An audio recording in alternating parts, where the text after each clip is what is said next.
días, mi nombre es Akbel José Peña Silva, soy estudiante del quinto año de Derecho en la Universidad Fermín Toro. A continuación les voy a hacer una pequeña explicación referente a lo que es la sentencia y los recursos de la materia de Derecho Procesal Penal. La sentencia es una resolución judicial que decide definitivamente un proceso o una causa o un recurso o cuando la legislación procesal lo establezca. Desde el punto de vista doctrinario se dice que la sentencia es una decisión definitiva del Estado a través de su órgano jurisdiccional para que la voluntad de la ley se declare. Como acto, la sentencia es un producto final que emana de los agentes jurisdiccionales y mediante el cual estos deciden la controversia. Como documento, la sentencia constituye la pieza escrita emanada del tribunal que contiene el texto de la decisión emitida. La sentencia, según el artículo 344 del Código Orgánico Procesal Penal, establece que, cerrado el debate, el juez o jueza se retirará de la sala a elaborar la sentencia y convocará a las partes para el mismo día, a fin de imponerlos del contenido de esta o del dispositivo del fallo. En caso del supuesto establecido en la primera parte del artículo 347 de este Código. Partes de la sentencia. Las partes de la sentencia son los vistos, los resultandos, los considerandos y los resolutivos. Los vistos es la primera parte de una sentencia, es el anuncio concreto que cuenta sintéticamente el problema que va a resolverse en ese juicio, así como también los autos que conforman el expediente. Los resultandos son los antecedentes de la sentencia, es un apartado. En este apartado se hace énfasis sobre los hechos probados con la debida referencia de los autos. Los considerandos son las consideraciones o razonamientos de fondo. Este es el apartado más importante de la sentencia, pues aquí el juzgador estudió todos los razonamientos de forma y de fondo hecho por las partes en el juicio. ¿Qué son los resolutivos? Los resolutivos es el apartado de las conclusiones. Los puntos resolutivos deben contener un epílogo de la sentencia, es decir, un mensaje claro y preciso de que cuenta de cómo se resolvió el problema de manera concreta. Estructura de la sentencia. La sentencia se divide en tres partes, que es el encabezamiento, la motivación y el fallo o la parte dispositiva. El encabezamiento contiene todos los datos necesarios para identificar el proceso en que se procede. Debe contener nombre del tribunal, magistrado ponente, partes del proceso, los hechos que hubieran dado motivo a la formación de la causa y el lugar y la fecha. La motivación se compone de antecedentes de hecho y fundamentos de derecho. La parte dispositiva. Esta se pronunciará después de la cita de las disposiciones legales que se consideren aplicables, en el que se condenará o absolverá no solo por el delito principal y sus conexos, sino también por las faltas incidentales de que se hubiere conocido en la causa, reputándose faltas incidentales las que los procesados hubiesen cometido antes, al tiempo o después del delito como medio de perpetrarlo o encubrirlo. El fallo es la conclusión de las premisas expresadas en los motivos. Tipos de sentencia. En primer lugar, las sentencias pueden ser condenatorias o absolutorias. Nuestra legislación no autoriza dejar imprejuzgada la acción por falta de pruebas, sino que el tribunal debe condenar o absolver, y esta absolución es una absolución plena y no una absolución en la instancia. En segundo lugar, y respecto a la clasificación de la sentencia, pueden ser constitutivas de condenas y declarativas. Es muy discutible que la misma pueda ser aplicada en las sentencias penales, pues en principio todas las sentencias son de condena. Sin embargo, según Carneluti, las sentencias penales condenatorias son en realidad constitutivas, puesto que las sentencias determinan al menos la existencia de los efectos jurídicos del delito, y las absolutorias son sentencias declarativas. Congruencia entre sentencia y acusación. Está tipificado en el artículo 345 del Código Orgánico Procesal Penal. La sentencia de condena no podrá sobrepasar el hecho y la circunstancia descritos en las acusaciones y en el auto de apertura a juicio, o en su caso en la ampliación de la acusación. Requisitos de la sentencia, tipificados en el artículo 346 del Código Orgánico Procesal Penal. Establece que la sentencia contendrá, primero, la mención del tribunal y la fecha en que se dicta, el nombre y apellido del acusado o acusada, y además los demás datos que sirven para determinar su identidad personal. Segundo, la enunciación de los hechos y las circunstancias que hayan sido objeto del juicio. Tercero, la determinación precisa y circunstanciada de los hechos que el tribunal estime acreditado. Cuarto, la exposición concisa de los fundamentos de hecho y de derecho. 5. La decisión expresa sobre el sobreseimiento, absolución o condena del acusado o acusada, especificándose en este caso con claridad las sentencias que se impongan. Y 6. La firma del juez o jueza. Pronunciamiento. La sentencia se pronunciará siempre en nombre de la República, según lo establecido en el artículo 347 del Código Orgánico Procesal Penal. Condena. La sentencia condenatoria fijará las penas y medidas de seguridad que correspondan y, de ser procedente, las obligaciones que deberá cumplir el condenado o condenada según lo que nos establece el artículo 349 del Código Orgánico Procesal Penal.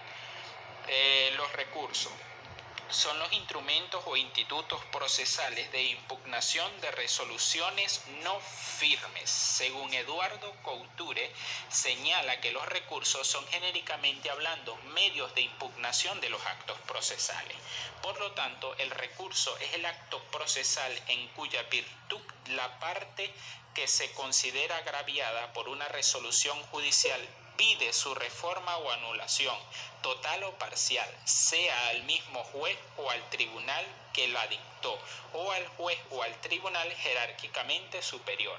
Causales de inadmisibilidad de los recursos, tipificada en el artículo 428 del Código Orgánico Procesal Penal, el cual establece que la Corte de Apelaciones solo podrá declarar inadmisible al recurso por las siguientes causas. A. Cuando la parte que la interponga carezca de legitimación para hacerlo. B. Cuando el recurso se interponga extemporáneamente por vencimiento del lapso establecido para su presentación. Y C. Cuando la decisión que se recurre sea inimpugnable o irrecurrible por expresa disposición de este Código de la Ley. Fuera de las anteriores causas, la Corte de Apelaciones deberá entrar a conocer el fondo del recurso planteado y dictará motivadamente la decisión que corresponda. Tipos de recurso. Existen 3 tipos de recurso. Ellos son el recurso de revocación. Su objetivo es resolver esas cuestiones ilegales de las resoluciones emitidas por las autoridades administrativas. Recurso de apelación. El recurso de apelación es un medio de impugnación a través del cual se busca que un tribunal de jerarquía mayor solucione conforme a derecho la resolución del inferior. Recurso de casación. Es el recurso extraordinario que tiene por objeto anular una sentencia judicial que contiene una incorrecta interpretación o aplicación de la ley, o que ha sido dictada en un procedimiento que no ha cumplido las solemnidades legales, es decir, por un error in iudicando o bien por un error in procedendo, respectivamente. Recurso de la revocación. En este recurso el tribunal debe examinar nuevamente la cuestión, la procedencia del recurso de revocación, tipificado en el artículo 436 del Código Orgánico Procesal Penal, el cual establece que el recurso de revocación procederá solamente contra los autos de mera sustanciación, a fin de que el tribunal que los dictó examine nuevamente la cuestión y dicte la decisión que corresponda. Con referencia a un ejemplo sobre la temática a tratar el día de hoy, tengo un extracto de una sentencia, el cual es del criterio de la Sala de Casación Civil sobre los requisitos de admisibilidad del recurso de casación contra los autos de ejecución, dictado por el Tribunal Supremo de Justicia, específicamente la Sala de Casación Civil, en fecha 21/01/2000. El magistrado ponente es el Carloberto Vélez. El tema a tratar son los requisitos de admisibilidad del recurso de casación contra los autos de ejecución.